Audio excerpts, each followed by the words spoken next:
Good afternoon and welcome back to Stories with Don. We're currently reading from the Chronicles of Narnia, and we're on the first book, The Magician's Nephew, and these were written by C.S. Lewis. And today we are starting chapter 2, entitled Digory and His Uncle. And if you remember, Digory's friend Polly has just disappeared after touching one of the rings on the uncle's desk. It was so sudden and so horribly unlike anything that had ever happened to Digory, even in a nightmare, that he let out a scream. Instantly, Uncle Andrew's hand was over his mouth. "None of that," he hissed in Digory's ear. "If you start making a noise, your mother will hear it, and you know what a fright might do to her." As Digory said afterward, the horrible meanness of getting at a chap in that way almost made him sick. But of course he didn't scream again. "That's better," said Uncle Andrew. "Perhaps you couldn't help it. It is a shock when you first see someone vanish. Why, it gave even me a turn when the guinea pig did it the other night." "Was that when you yelled?" said Digory. "Oh, you heard that, did you? I hope you haven't been spying on me." "No, I haven't," said Digory indignantly. "But what's happened to Polly?" "Congratulate me, my dear boy," said Uncle Andrew, rubbing his hands. "My experiment has succeeded. The little girl's gone. Vanished. Right out of this world." "What have you done to her?" "Sent her to, well, another place." "What do you mean?" said Digory. Uncle Andrew sat down and said, "Well, I'll tell you all about it. Have you ever heard of old Mrs. LaFay?" "Wasn't she a great aunt or something?" said Digory. "Not exactly," said Uncle Andrew. "She was my godmother. That's her, there on the wall." Digory looked and saw a faded photograph. It showed the face of an old woman in a bonnet, and he could now remember that he had once seen a photo of the same face in an old drawer at home in the country. He had asked his mother who it was, and Mother had not seemed to want to talk about the subject much. It was not at all a nice face, Digory thought, though of course with those early photographs one could never really tell. Wasn't there something wrong about her, Uncle Andrew?" he said. "Well," said Uncle Andrew with a chuckle, "it depends on what you call wrong. People are so narrow-minded. She certainly got very queer in later life, did very unwise things. That was why they shut her up." "In an asylum, do you mean?" "Oh, no, no, no," said Uncle Andrew in a shocked voice. "Nothing of that sort. Only in prison." "I say," said Digory, "what had she done?" "Ah, poor woman," said Uncle Andrew. "She had been very unwise. There were a good many different things, but we needn't go into all of that. She was always very kind to me." "But look here, what has this got to do with Polly? I do wish you'd—" "All in good time, my boy," said Uncle Andrew. "They let old Mrs. LaFay out before she died, and I was one of the very few people whom she would allow to see her in her last illness. She had got to dislike ordinary, ignorant people, you understand. I do myself. But she and I were interested in the same sort of things. It was only a few days before her death that she told me to go to an old bureau in her house and open a secret drawer and bring her a little box that I would find there. The moment I picked up that box, I could tell by the prickling in my fingers that I held some great secret in my hands. She gave it to me and made me promise that as soon as she was dead I would burn it. unopened with certain ceremonies.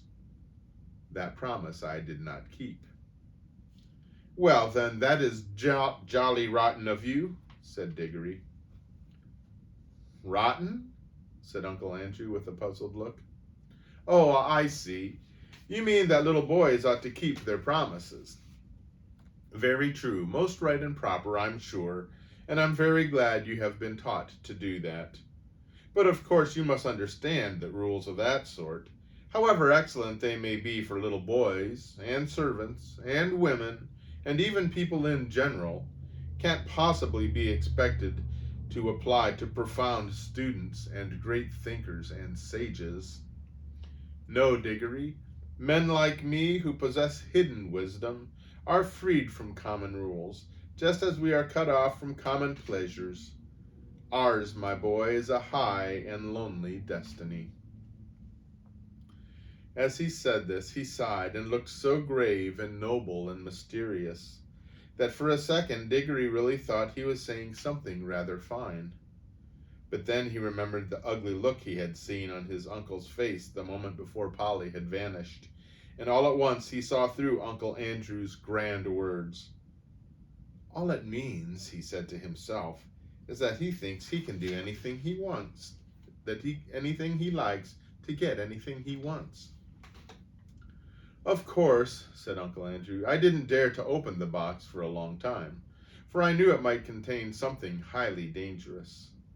For my godmother was a very remarkable woman. The truth is, she was one of the last mortals in this country who had fairy blood in her. She said there had been two others in her time. One was a duchess and the other was a charwoman. In fact, Digory, you are now talking to the last man, possibly, who really had a fairy godmother. There, that will be something for you to remember when you are an old man yourself. I bet she was a bad fairy, thought Digory, and added out loud, but what about Polly? How do you harp on that, said Uncle Andrew, as if that was what mattered. My first task was, of course, to study the box itself. It was very ancient, and I knew enough even then to know that it wasn't Greek or Old Egyptian or Babylonian or Hittite or Chinese. It was older than any of those nations. Ah, that was a great day when I at last found the truth. The box was Atlantean. It came from the lost island of Atlantis. That meant it was centuries older than any of the Stone Age things they dig up in Europe. And it wasn't in a crude, rough thing like them either. For in the very dawn of time, Atlantis was already a great city with palaces and temples and learned men. He paused for a moment as if he expected Digory to say something, but Digory was disliking his uncle more every minute, so he said nothing. Meanwhile, continued Uncle Andrew, I was learning a great deal in other ways. It wouldn't be proper to explain them to a child. About magic in general. That meant that I came to have a fair idea what sort of things might be in the box. By various tests, I narrowed down the possibilities. I had to get to know some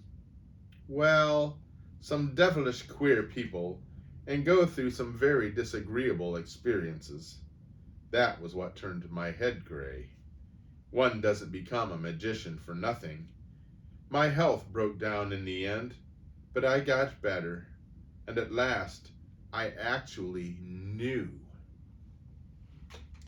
Although there was not really the last chance of anyone overhearing them, he leaned forward and almost whispered as he said, The Atlantean box contained something that has been brought from another world when our world was only just beginning. What? Asked Digory, who was now interested in spite of himself. Only dust, said Uncle Andrew. Fine, dry dust. Nothing much to look at, nothing much to show for a lifetime of toil, you might say. Ah, but when I looked at that dust, I took jolly good care not to touch it, and thought that every grain had once been in another world. I don't mean another planet, you know. They're part of our world, and you really get to them if you went far enough. But a really other world, another nature, another universe. Somewhere where you could never reach, even if you traveled through the space of this universe forever and ever. A world that could be reached only by magic. Well, here Uncle Andrew rubbed his hands till his knuckles cracked like fireworks. I knew, he went on, that if only you could get it into the right form, that dust would draw you back to the place it had come from. But the difficulty was to get it into the right form. My earlier experiments were all failures. I tried them on guinea pigs.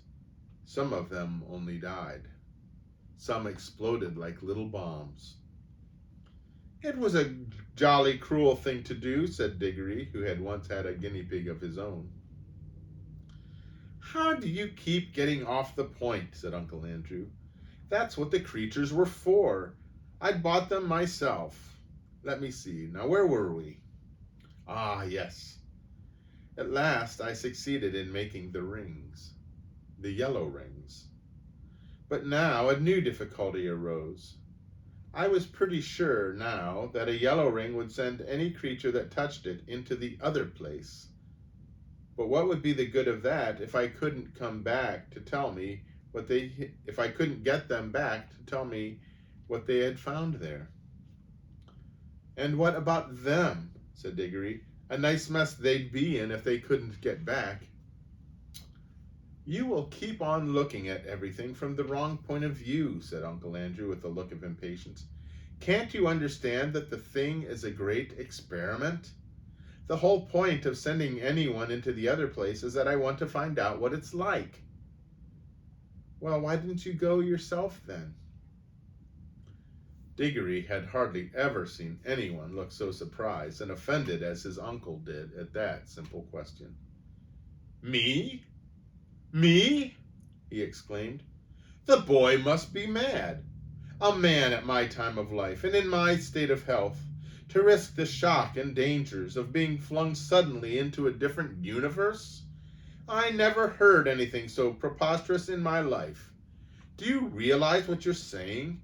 Think what another world means. You might meet anything. Anything. And I suppose you sent Polly into it then, said Digory. His cheeks were flaming with anger now. And all I can say, he added, even if you are my uncle, is that you've behaved like a coward, sending a girl to a place you're afraid to go to yourself. Silence, sir, said Uncle Andrew, bringing his hand down on the table. I will not be talked to like that by a little dirty schoolboy. You don't understand. I am the great magician, the great scholar, the adept who is doing the experiment. Of course I need subjects to do it on. Bless my soul, you'll be telling me next that I ought to have asked the guinea pigs' permission before I used them. No great wisdom can be used without sacrifice. But the idea of going myself is ridiculous. It's like asking a general to fight like a common soldier. Supposing I got killed, what would become of my life's work? Oh, do stop jawing, said Digory. Are you going to bring Polly back? I was going to tell you, when you so rudely interrupted me, said Uncle Andrew, that I did at last find out a way of doing the return journey. The green rings draw you back. But Polly hasn't got a green ring. No, said Uncle Andrew with a cruel smile. Then she can't get back, shouted Digory, and it's exactly the same as if you'd murdered her.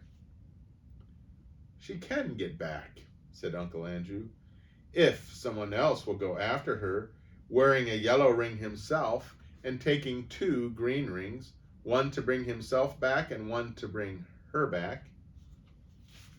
here's a photo of Uncle Andrew.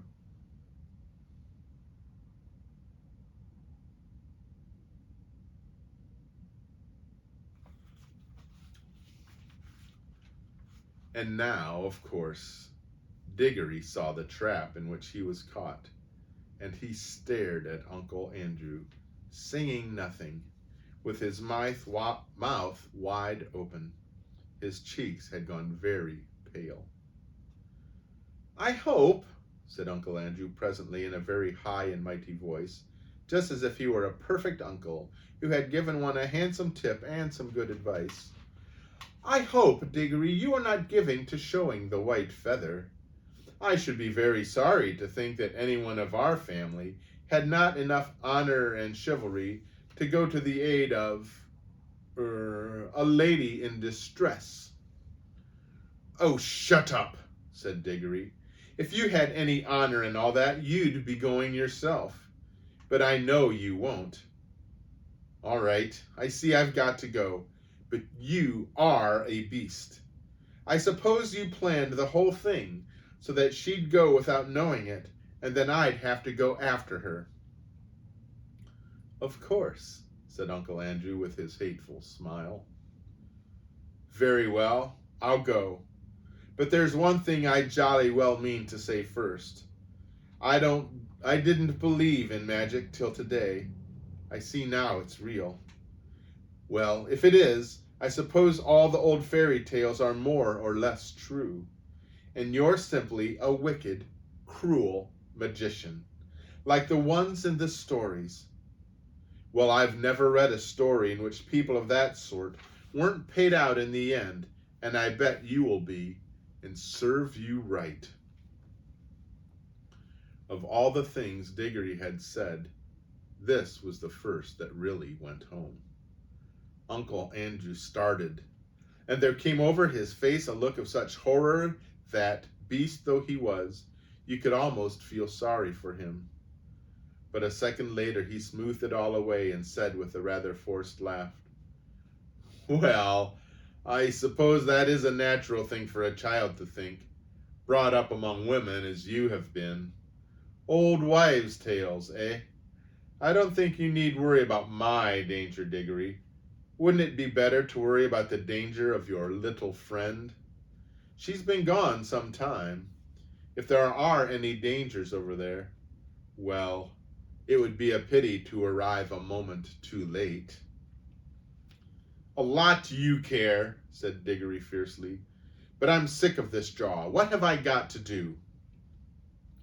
"You really must learn to control that temper of yours, my boy," said Uncle Andrew coolly. "Otherwise you'll grow up to be just like your Aunt Letty. Now, attend to me." He got up, put on a pair of gloves, and walked over to the tray that contained the rings. "They only work," he said, "if they're actually touching your skin. Wearing gloves, I can pick them up like this and nothing happens. If you carried one in your pocket, nothing would happen. But of course you'd have to be careful not to put your hand in your pocket and touch it by accident. The moment you touch a yellow ring, you vanish out of this world. When you are in the other world, other place, I expect.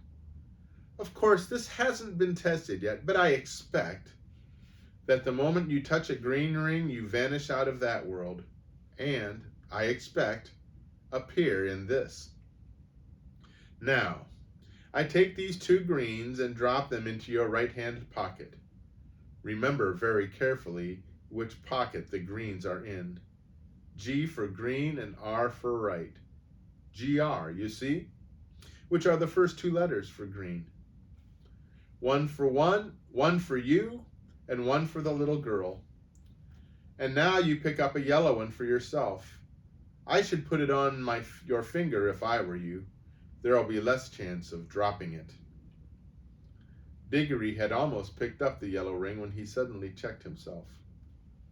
"Look here," he said, "what about Mother? Supposing she asks where I am?"